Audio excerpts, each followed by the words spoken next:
Hey guys, Brooklyn Attic Books here. So this month I actually ended up reading a lot. I read 8 full books and a novella and a play and a short story by one of my favorite authors.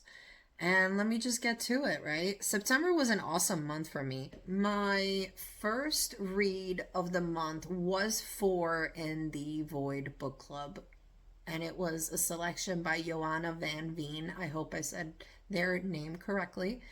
It was My Darling Dreadful Thing. This is not a book I would have picked myself, but let me say something. I went into it and I thoroughly enjoyed this book. I took it as if the girl had something mentally wrong with her, and that in her head it played out like a Tim Burton movie, right? Kind of quirky, kind of dark, kind of twisted, but cute at the end of the day, right? And by the end of the novel, the second shoe drops, and you're like, aha. And I really liked it. I really liked the book itself. And overall, I think everybody in the book club discussion said that they enjoyed the book. So it was a good selection. My second read of the month was The Rats by James Herbert. This book has been recommended to me over and over by so many people. I don't know why, guys. Like, it really is not that great. Out of the 80s, this is not one of the better horror novels. It had, I don't know. I don't want to get too, like, I don't like ripping books apart. It's just not an enjoyable thing to do. But this one just really failed to hit the mark for me. So I probably will not continue the trilogy. Somebody tried to say that, well, this was his first novel, but it's like, okay, but I don't know. I don't know. It didn't do it for me like everybody else.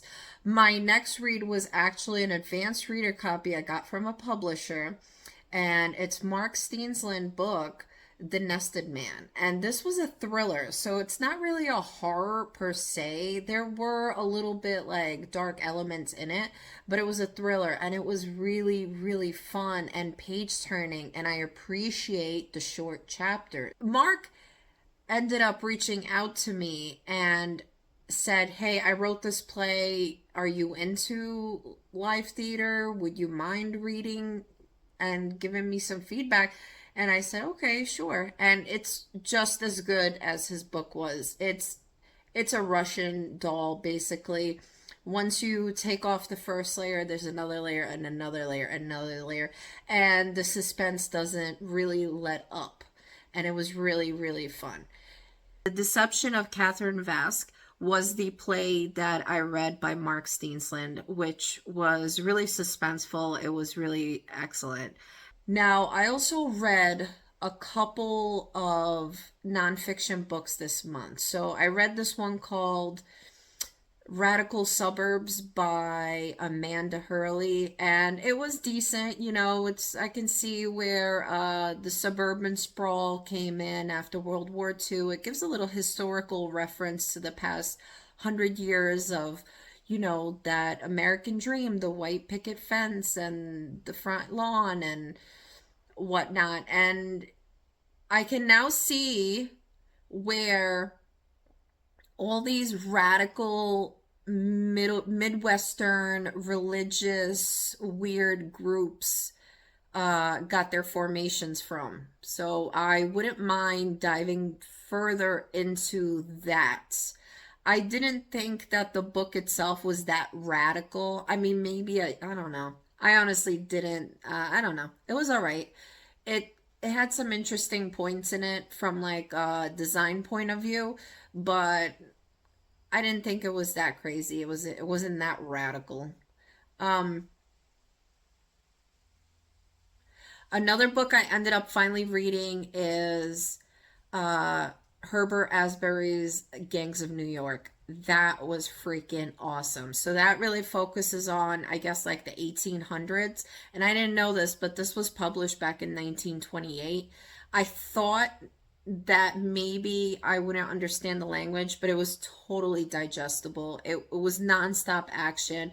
I learned a lot about the early firemen that were gang members. I learned about the early police. I learned about the draft riots in for I guess right before the Civil War. That's wild. There's all of Manhattan basically burnt down. New book that came out this year by Terry Williams, who is a professor at the New School in New York City, called Life Underground. And this book basically just talked about the same group of homeless people that have been interviewed countless amounts of times, and other books have been published on them. The same group of people from the early 90s in the Freedom Tunnel that runs underneath the West Side Highway. And the book didn't really bring that much more to light. I highly recommend, if anybody's interested, to read The Mole People by Jennifer Todd. I thought that was a much better book. And I also read a couple other horror novels. So I read The Pale White by Chad Lutzke, which is an extreme horror splatterpunk. It was a revenge story, and it was a novella. So I did appreciate that he kept it a little bit more decent. He didn't go into too much detail. And I also read a dark fantasy, Jack of Shadows by Roger Zelazny. It is a fairly short novel, thank God, because fantasy isn't really my thing. And going into it, I thought it was going to be more sci-fi than fantasy. And it was cool. It was a wild little story, very fun. The world is split into two. You have regular humans on one side, the world of light, and then you have these weird creatures and characters that live on the dark side in the shadows. And it's fun. It's like one of those little books that I would have enjoyed a lot more if I was like in high school, let's say. Like I feel like it's more of an experimental with little lessons dropped into it. It's a fun little read. I also ended up reading my first splatter western novel by Hailey Piper called Cruel Angels Past Sundown. And I don't think that this book really was for me. There's two reasons. The characters for me were, although they were badasses, they really weren't that likable. I couldn't really empathize with them.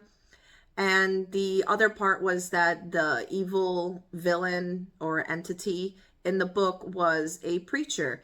And so the rhetoric that came out of his mouth was like nonsense religious stuff.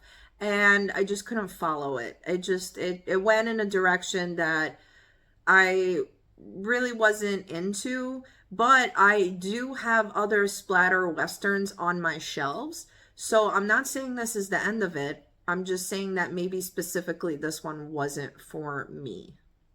The last one I wanted to read and squeeze in was a little booklet.